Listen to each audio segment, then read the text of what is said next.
नमस्कार विद्यार्थी मित्रांनो. इंडियन कोस्ट गार्डमध्ये नाविक आणि यांत्रिक या दोन पदांच्या भरती ज्या आहेत त्या सुरू आहेत आणि या पदाची फॉर्म भरण्याची लिंक जी आहे ती मी कॅप्शनमध्ये दिलेली आहे.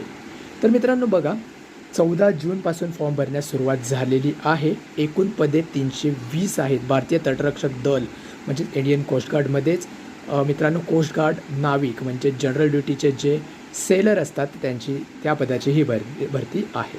महत्त्वाच्या तारखांमध्ये बघा, 14 जूनपासून फॉर्म भरण्यास सुरुवात झालेली आहे आणि ऑनलाईन अर्ज करण्याची शेवटची तारीख जी आहे ही 3 जुलै 2024 इतकी आहे. फॉर्म भरण्याच्या शेवटच्या तारखेची वाट बघू नका, शेवटचे काही दिवस फक्त शिल्लक आहेत. वयोमर्यादेबद्दल बोलायचं झाल्यास 18 वर्ष कमीत कमी ते कमाल 22 वर्ष इतके हे वय असणार आहे आणि ऑब्व्हियसली कॅटेगरीच्या विद्यार्थ्यांसाठी अनेक सूट असणार आहे वयामध्ये.